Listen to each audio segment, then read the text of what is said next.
Hey folks, it's time for a porch swing chat. We're getting into fall now. Stay tuned.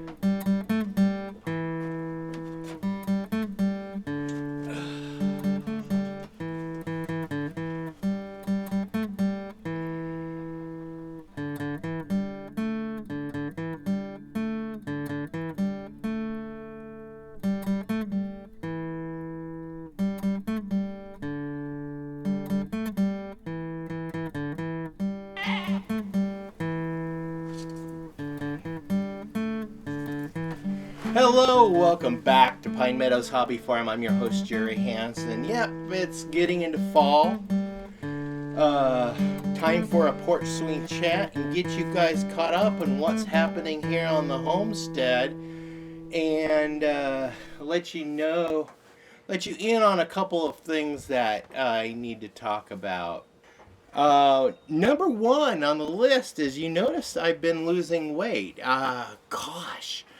I started June 21st of 2020, and it has been an epic journey for me just to readjust my lifestyle and my habits of training myself to eat specific things and just walk away from other things.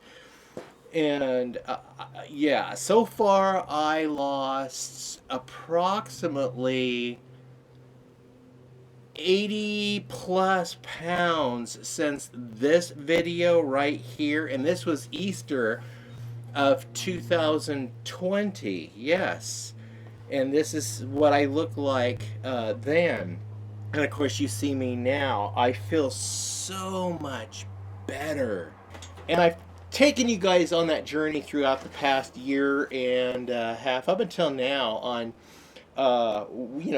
the weight loss, what's going on, and even my labs, which was more important for my health sake.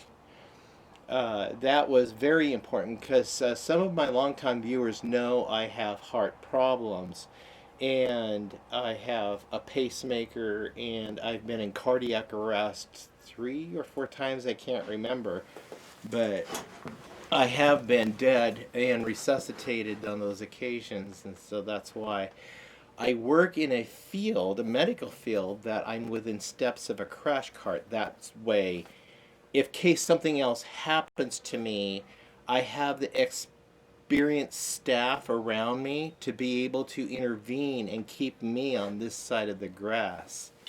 I got COVID, we believe it was March of last year, so I now have the inoculation in my system. I have the antibodies. So we just recently, a couple weeks ago, took a serology test to determine that, yes, indeed, I have the antibodies, and they're still very prevalent in my system, so that's why I have not been sick, even working in what I call COOTIE Central. Yes, I do have a job.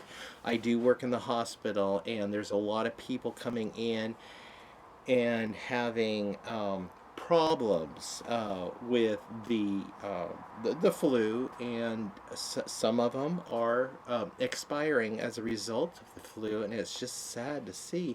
So it makes the job stressful, incredibly stressful, because the compassionate people I work with and the compassionate person I am personally is sitting there in that environment and having to work that day to day.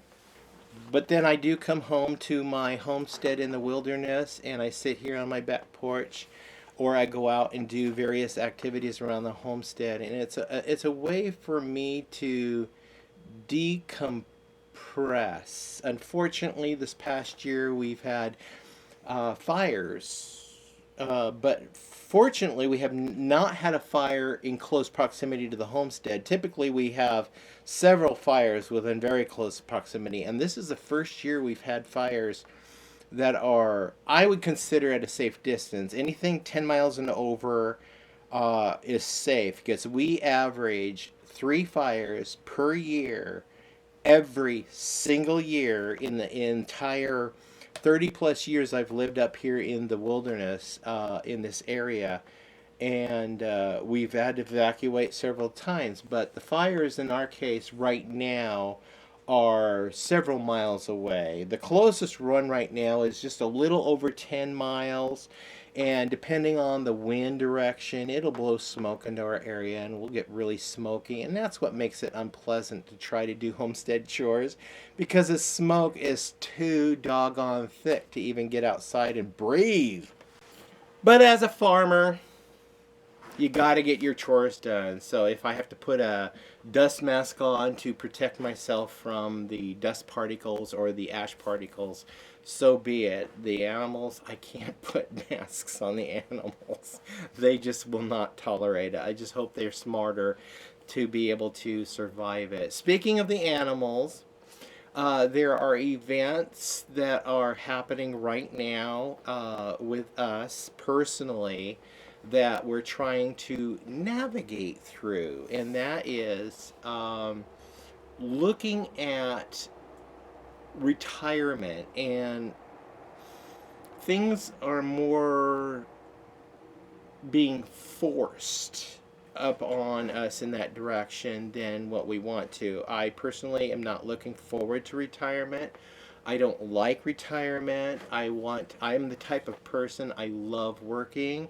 I love the medical field I work in. My family has been serving the medical community for generations upon generations. My great grandmother was an RN in, I believe it was Boise, Idaho. My great grandmother was an RN at the facility where I actually work. And yeah, I've been haunting these hallways for the past 16, 17 years, going on 17 years, just with this vocation. But my great grandmother started out in the community hospital, as you see in this picture right here. She's pictured right here in the steps of community hospital in our city that is near us.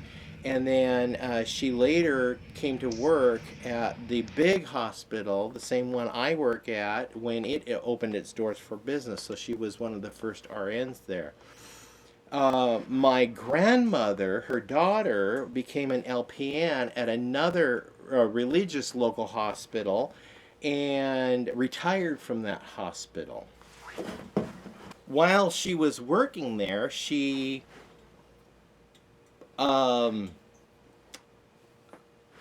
got a point where my dad, at the old age of 12, back in the day, to go work as an emergency room technician. Apparently they allowed that back then. Of course, being a nonprofit religious organization, I guess things were a little bit different back then. But my dad did work as an ER tech, starting at the age of 12, and then he worked up. And once he reached 17 years old, he became an ambulance attendant, because he got his medical skills as an attendant, and then later became the paramedic program of the EMT program here in the state of Oregon.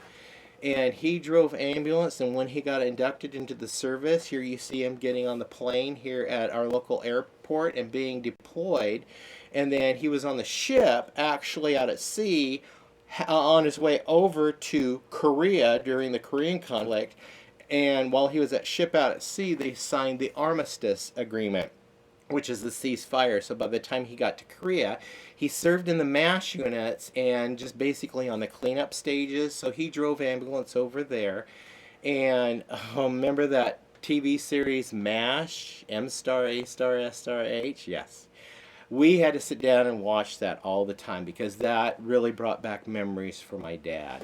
And so he came back and he became an ambulance driver. He worked in the ambulance as long as I could remember, until his death some years back. But when he was an ambulance driver and I was a kid in school, at the age of 11, yes, that's right, at the age of 11, in the 6th grade, I was afforded the opportunity to go in and work as an ambulance dispatcher on weekends and holidays. So, and then when I hit junior high, became old enough to volunteer, not as a nurse's aide, but as an auxiliary person to help with the nursing staff. I remember when I was going through that time period and I volunteered at the local hospital, I helped with feeding patients, shaving patients.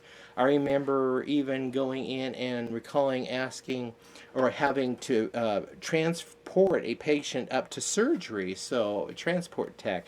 So I did that when I was in junior high and then through high school. So I guess I've been working in the medical field since I was a zygote. And that's just the type of person I became. As you know, through the course of the years, I developed into a person who has compassion on my neighbors, and I just want to, make sure that I want to take care of them, and it comes from the root of compassion.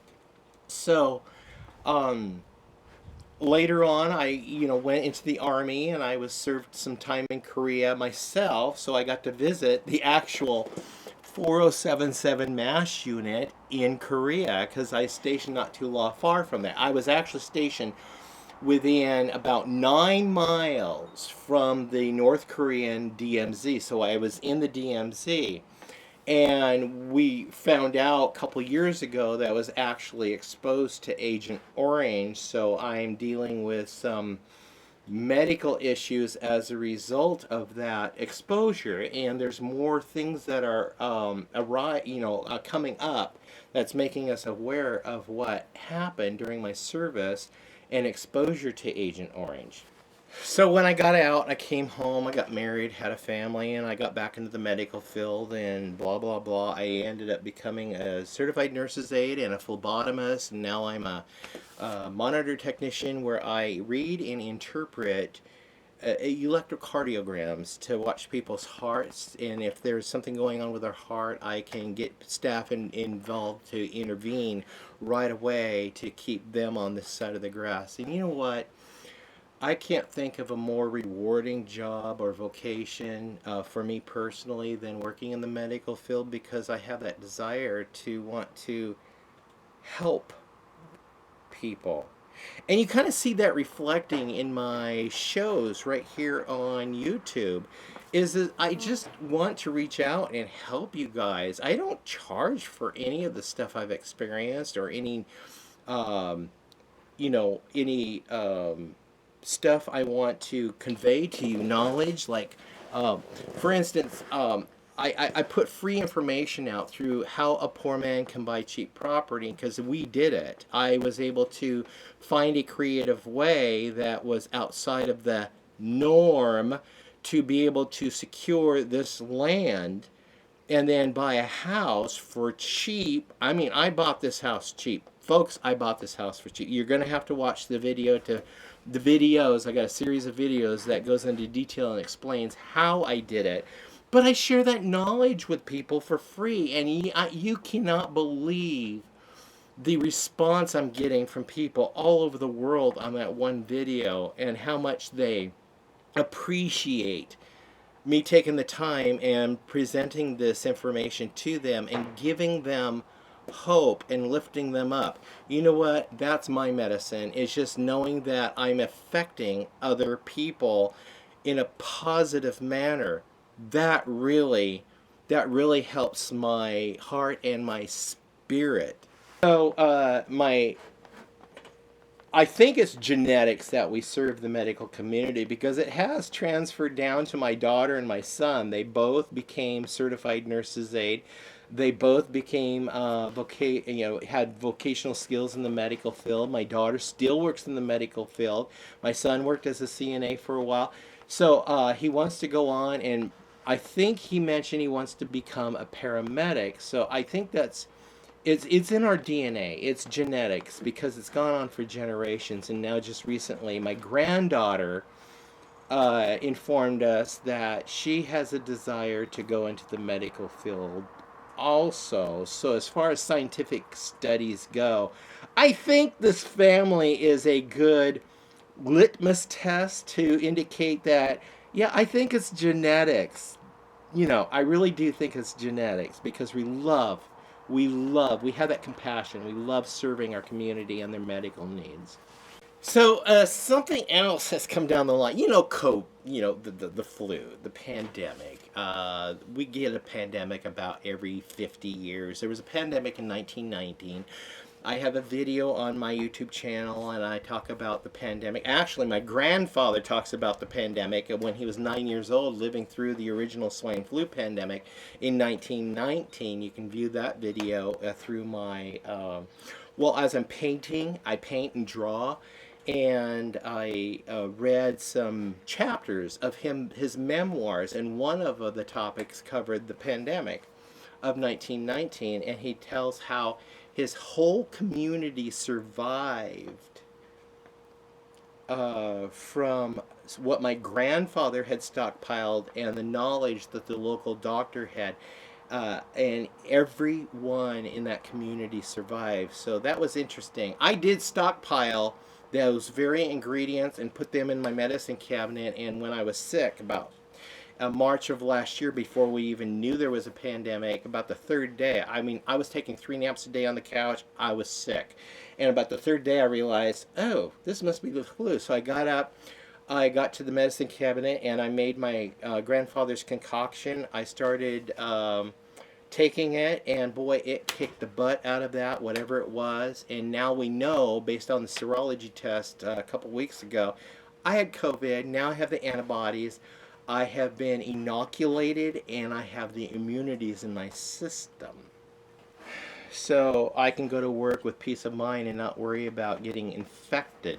However, I do know I may carry the virus and infect others, so that's why I'm careful to wear a mask and keep my distance, even in the public, regardless of what anybody thinks, because I do work in COOTIE Central, and when people look at me cross-eyed and funny, I kind of like state that, you know what, I do work in COOTIE Central, and I'm wearing the masks not so much to protect myself, but to protect you from me, because I don't know what I'm exposed to in the hospital. Now, with that said, I served in the U.S. military. I put the uniform on, and I willingly served my country in spite of what dangers could lie ahead. So I willingly put my life on the line for you to help maintain your freedoms and your safety. And I put a different type of uniform on now, serving the medical community, but I'm still trying to protect my community's safety. We don't know what's going on, how it's happening, but everybody, whether you're vaccinated or not, everybody can be a carrier and transmit the disease. And different people, vaccinated or not, it's just like, that's a whole nother science. I'm not going to go into that right now, and some of it's political. But here's the deal. My hospital organization and the governor of our state has issued a mandate, and it's a temporary mandate that all healthcare workers get vaccinated. If they don't get vaccinated, they have to either come up with a medical exclusion or a religious exclusion, and then it goes before a review board. And then if the review board approves it, and then you stay employed, then you you go on administrative leave, because they don't want you infecting other people. But if you're already infected and you have the antibodies, then you can't infect other people and you can't get sick. And so the rest of it's politics, and it's like, I'm a bit frustrated over trying to navigate through this whole thing, because I'm protected, but people who are vaccinated, I'm watching getting sick. My nephew, for one, got vaccinated, and he got sick, really bad sick. And we had another coworker get vaccinated, fully vaccinated, and get really sick and die. Not good. And then we have people not vaccinated getting sick and dying. People unvaccinated getting sick and coming through it. And then people unvaccinated and not having any symptoms. But it could be their immunities. I don't know. But I did take nursing in school. I took microbiology, anatomy, and physiology. I spliced genes in the laboratory. I know the benefits of vaccinations. I agree with vaccinations. I do. I'm for them because I understand how they're beneficial to the society. And what's going on right now in our culture is, in our state, is if I'm not vaccinated, I'm going to be either fired or put on administrative leave. So I had to go take a form to my doctor, have him fill it out. We submitted the forms to the proper authorities, and it's going to go through before the review board, and they're going to review it to see if they are going to approve my um, the authenticity of my inability to get the vaccine, and here's why. I was exposed to Agent Orange, and my physicians are under the impression that because I was exposed to Agent Orange is the reason why I have become so sensitive to a lot of different medications, and even the flu vaccine I used to take until 3, 4 years ago. I got sicker and sicker and sicker, and at one point I was coded. I'm literally they called a code on me at the hospital because I was desperately in a life-threatening situation. I've been code blue, had resuscitation at least 4 times. I've been dead 4 times because of my heart quits, and the heart quit because of medications that they gave me. So that was a result of the belief of the sensitivities that Agent Orange has created in my system. So I'm stuck in this chasm of not being able to take medication. If I do have any new medication prescribed, I have to really be careful on what I get. So my doctors work with me on stuff they know and I know is harmless to me. So primarily, for me personally, I can't dictate to anybody else or make reference to anybody else. It's like I just have to go a different path. And that's one reason why I lost all this weight, because of my exposure to Agent Orange and my sensitivity to so many medications. I just can't take them. I literally have to wear this necklace, which is the Medic Alert necklace, that if something happens to me, people can take and look at that. It's just like, don't give me this, don't give me that, don't give me this, this, and this. And there's a lot of medications I have, including, it's not the vaccine I'm allergic to or sensitive to, it's whatever they're putting in that, because the vaccine is like, that's different. The stuff that's in the vaccine, yeah, that is brutal, and that's what I became more and more allergic to. Using the term allergy is probably more appropriate. So I am facing either getting fired or put on administrative leave. So what happens when one is put on administrative leave? You're basically sent home and you're forbidden to work. You cannot draw unemployment. You cannot draw on earned time off, or EST, what we call EST, which is sick time that I've accumulated. You can't draw on any of that. You just basically sit home and fend for yourself and not able to pay your bills, your mortgage, or anything. Wow. Golly. Wow, that's a hard pill to swallow. I'm not going political here. I am just staying apolitical and a-religious, and I'm just staying, I'm keeping that aside.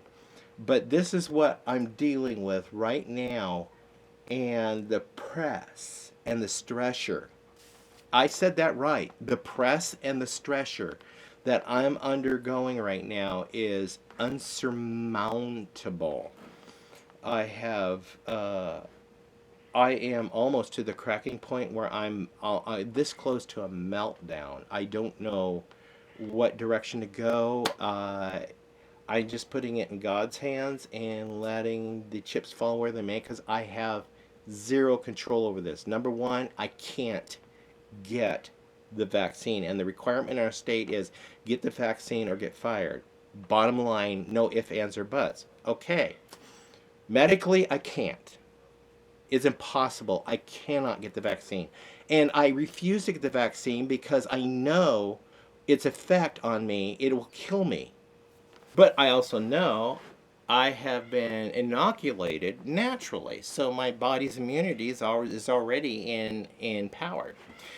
So moving forward, I'm having to take action right now, and that is list my livestock for sale. We're selling off all the excess livestock. The honeybees, I'm selling like each bee setup. I'm selling I'm each bee colony, which includes the screen bottom board, the two deeps brood chambers with frames and foundation, the honey super with frame and foundation, and the queen excluder, the internal cover, the telescoping cover. They get the whole setup for $500, and that's what I'm selling those for. Bottom line, because I had money I put out on the whole setup. So, and I will deliver those within a 50-mile radius for free, but I will be delivering it at night. But the buyer has to set up a suitable foundation that when I drive up, I can just pick that up with their help and set it on that foundation, strap it down, and then drive away. I got my $500. They got their bee colony, and they're ready to go for homesteading, and they're bee bound.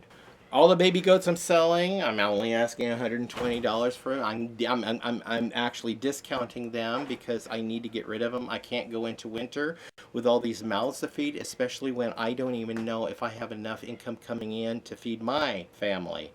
And that's A1 priority. I've been canning like crazy. I've been laying up in store like crazy, and others. I have rabbits I'm selling, and the rabbits I don't sell, we're processing and we're putting into freezer right here. Yes, we've done that throughout the seasons.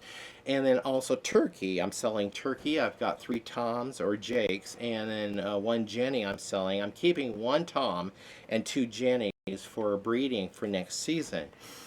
The jakes I don't sell, I'm going to go ahead and process those and put them into freezer camp, and we'll have turkey to dine on for Thanksgiving. Geese, I'll be processing a goose for Christmas, and that's just the nature of homesteading. But we're selling as much as we can.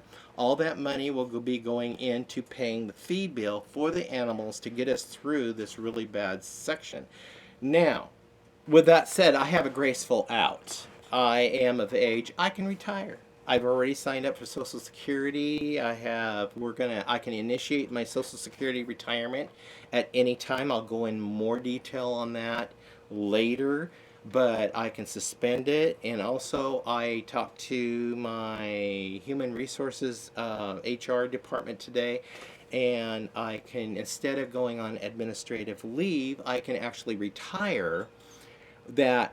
And once this mandate is completed, because they said it's a temporary mandate, then I can go back to work either on call, and because I'm allowed to make so much money over up to a certain cap and then pay penalties over that cap.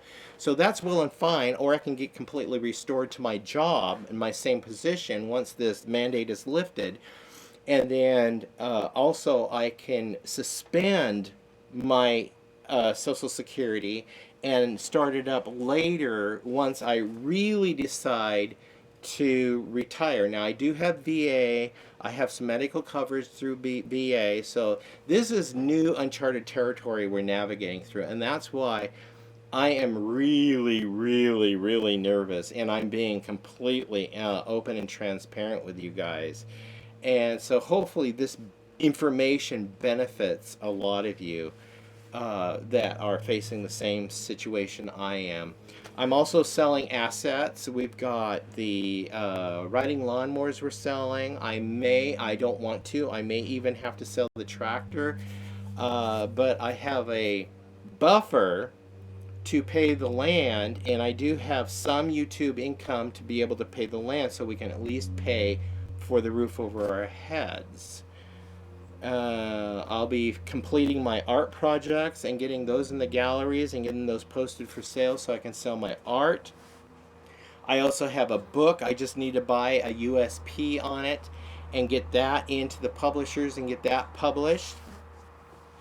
And I do have some more auditions I'm doing because I've been picking up more and more on acting, like voiceover and actually on screen acting. I just completed one show. It's still in post production, but it's going to be going to the film festivals, and hopefully it gets picked up. But we'll see where that goes. But these other venues, these other adventures I'm going on, I'm pulling everything out of the bag. I'm going in all directions. I'm trying everything I can to make an income in many directions as I can. And even another possibility is sell the RV and buy a dump trailer that's big enough to haul the tractor, and then just start a business and take that tractor out and go rototill somebody's field or plow their field or mow their field, because I've got all the implements for it, so I can at least make some sort of income. I'm exhausted just thinking about all this. I've had a tremendous couple of weeks just navigating my brain through all of this. And I am just, like I said earlier, I am this close to a meltdown, an emotional meltdown, because I don't want to leave my job. I love my job. Last year, as you guys remember, we had these horrible, last summer, these horrible forest fires, wildfires that devastated communities in our area and displaced so many hospital workers. I mean, they were completely burnt out of their homes. They lost everything. So I networked with our local, the foundation that's attached to our hospital, and I was able to connect with them, and I went public with a plea. And that first weekend, they called me on Monday after that weekend, and they were just so shocked and amazed that because of my exposing this whole thing to my global audience, they were able to, I think he stated, they collected more money than they had ever had over a weekend ever in their history. And I think we got $130,000 just over the weekend. And by the time we finished the campaign, I think we ended up with $380,000 just from the generosity of my viewers who reached out and just had compassion and gave to this cause. And I just want to thank you guys right now for doing that. That means a lot to me. So I'm just not an employee at the place I work. I try to make a positive impact in whatever capacity I have that's within my grasp, within my means. So that's the end of my rambling and letting you guys know. My videos may be coming more sporadically into the year. I was trying to do one a day, but that right now that just ain't gonna happen. I have to focus on getting things sold. I have to focus on getting signed up with these other programs to make sure that we're okay financially, to keep our head above water, and to also keep the family fed. We have plenty of stockpile. We can last a year, maybe a couple of years on what we've got stockpiled, because I've done a lot of canning, preserving, setting aside, freezing. So, the benefits of being a homesteader and a farmer, you've got that advantage over others. It also helps to know what to identify in the environment and what you can glean that grows naturally in the environment for not only medicines but also food. Yeah. Well, that's all I have to say about that. I'm your host, Jerry Hansen. This is Pine Meadows Hobby Farm. We're a frugal, even now more frugal, homestead. Stay tuned to more videos. You can do that by subscribing and clicking that bell icon. And you can see just how we're navigating through this crisis. And this is a genuine crisis that we're facing. And just keep watching and see how we navigate through this. I don't know what I'm going to do day to day. I don't even know what next week comes. I have no clue. And that's why I am just like putting my whole faith in Him. Please give us a thumbs up and leave a comment, compliment, or a suggestion. You know what, folks? I really welcome your suggestions because I learned so much from you. And also, I learn a lot just from navigating around YouTube. We live in the wilderness. We have no TV. We have no cell phone up here because we don't get the signals. And I don't buy cell service because what's the point when you live in the wilderness and you get no signal? Yeah. So at least we don't have that bill. So please always remember, be safe. And always be kind. We'll see you guys in the next adventure. And I guarantee you right now, this right now that I'm on is an epic adventure. Yeah, it's mysterious. I have no clue where it's going. But stay tuned. I will share it with you. Bye-bye now.